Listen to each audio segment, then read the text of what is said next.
जय हिंद दोस्तों। ज्ञान जंक्शन में आप सबका स्वागत है। आज हम पढ़ेंगे वैसे तो सार्क संगठन के बारे में पढ़ेंगे, क्योंकि सार्क संगठन से जुड़े बहुत सारे क्वेश्चन आते हैं। जैसे कि कुछ कौन से सार्क संगठन में कौन कौन से देश आते हैं, कौन कौन से देश में उनका राजधानी क्या है, और उसके बाद में सार्क संगठन का स्थापना कब किया गया, वर्तमान में कौन से अध्यक्ष उसके सचिव हैं।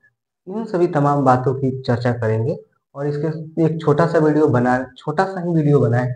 इसीलिए हमने कुछ ऐसे ऐसे मतलब चीज को जो लिखना पड़े, जो टाइम लिखने में समय हम बिता रहे थे, वो समय को बचाते हुए हमने पहले ही इसको लिख दिया है कि कम से कम समय में एक छोटा वीडियो बनाकर अधिक से अधिक जानकारी आप लोगों को दिया जाए। जैसे अब आते हैं जैसे सार्क संगठन।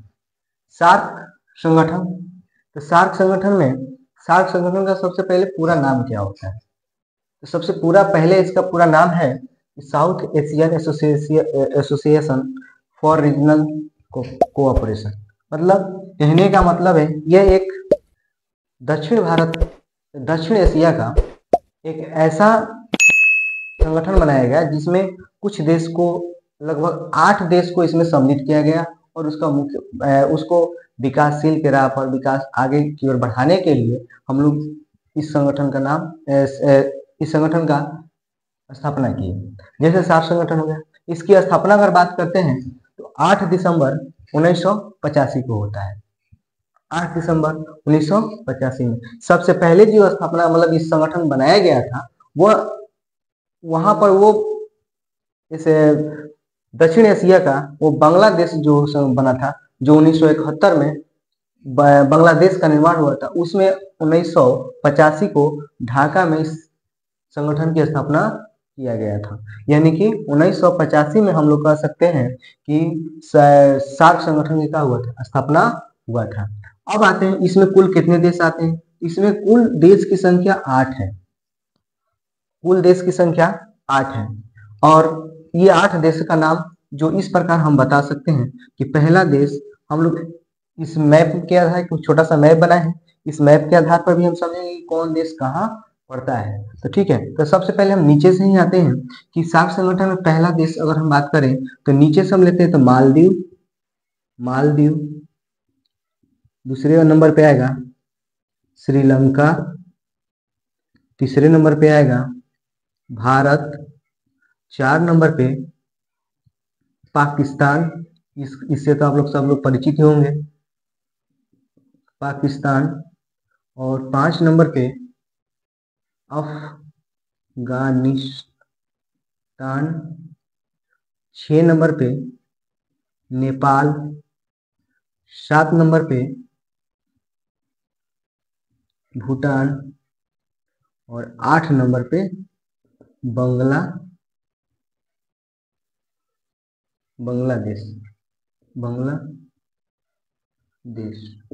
ये 8 देश आते हैं।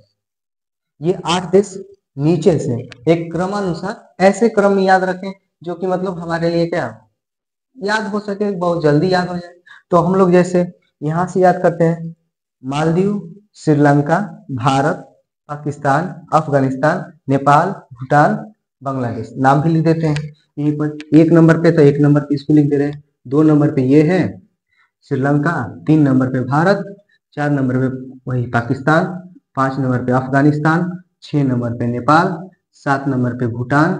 और 8 नंबर पे बांग्लादेश। ये 8 देश आते हैं।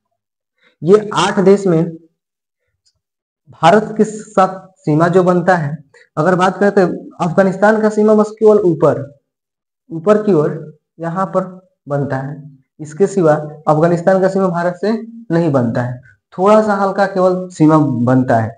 मालदीव, श्रीलंका, भारत, पाकिस्तान, अफगानिस्तान, नेपाल, भूटान, बांग्लादेश, ये टोटल 8 देश इस देश मतलब सार्क संगठन में आते हैं। वर्तमान में बात किया जाए तो वर्तमान में इसकी जो सचिवालय है वो है काठमांडू, नेपाल के काठमांडू में।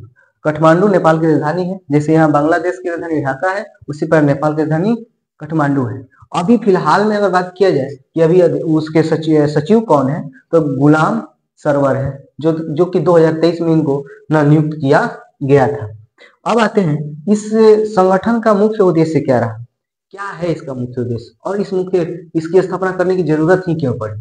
तो इसका मुख्य उद्देश्य की जरूरत इसलिए पड़ी कि अगर सपोज मानते हैं, मान के चलिए कि हम संगठन क्यों बनाते हैं, गांव में, शहर में एक कमेटी बनाते हैं या संगठन बनाते हैं, उसका मुख्य उद्देश्य क्या होता है। उसका मुख्य उद्देश्य होता है कि हम अपने समाज में, जिस समाज में रह रहे हैं, उस समाज का बेहतर से बेहतर विकास कर सके, हर क्षेत्र में विकास करें, जैसे आर्थिक क्षेत्र हो, सामाजिक क्षेत्र हो, सांस्कृतिक क्षेत्र हो, शिक्षा का क्षेत्र हो, यानी हर क्षेत्र में उसका विकास करें।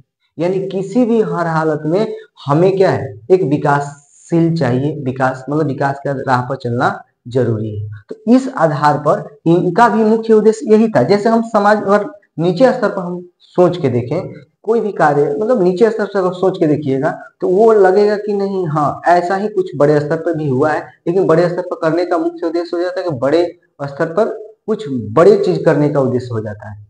तो इसमें अगर बात करें, इसका भी मुख्य उद्देश्य यही था, आर्थिक, यानी कि अपने ही पड़ोसी जितने भी इस क्षेत्र, इस संगठन के अंदर जितने भी देश हैं, उनका मुख्य उद्देश्य यह था कि आर्थिक स्थिति मजबूत किया जाए।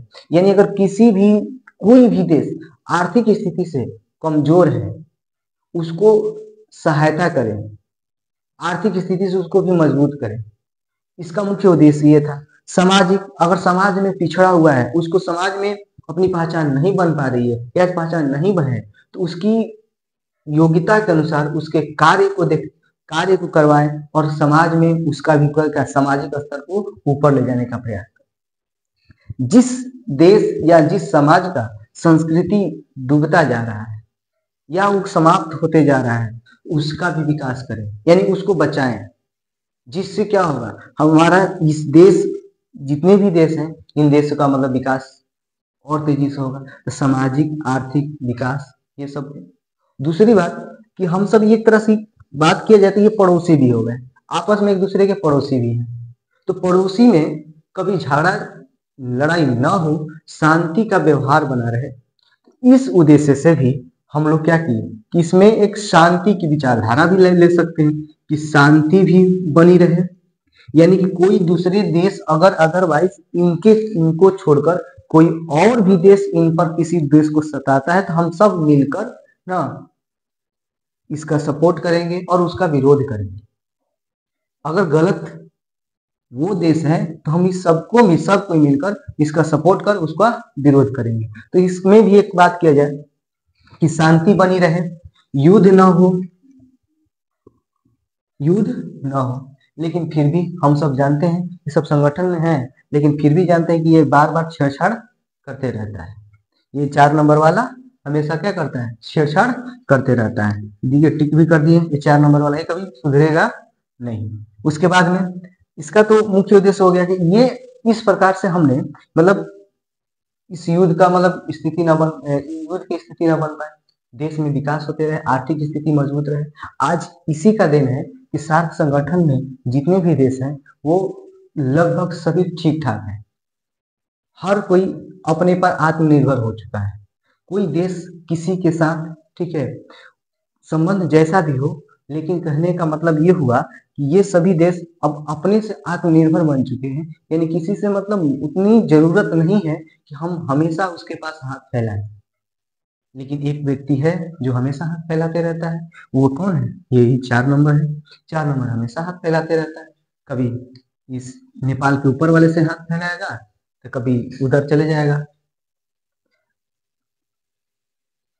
तो कहने का मतलब ये हुआ कि ये हमेशा, तो इसका बात हटाते हैं, इसका बात ही नहीं करते हैं, क्योंकि हम लोग अपने टॉपिक पे आते हैं। ठीक है, तो टॉपिक हमारा यही रहा कि आज सार्क संगठन में एक छोटे से मुख्य उद्देश्य में मतलब हमने इस चीज को जानने का प्रयास किया। ठीक है, और इसमें एक चीज और है, इसकी आप लोग कमेंट बॉक्स में ये बतलाएं इन सबकी राजधानी कहाँ है। सबकी राजधानी आप कमेंट बॉक्स में बताएं, और ये भी बतलाएं ये छोटी सी जानकारी आप लोगों को कैसी लगी।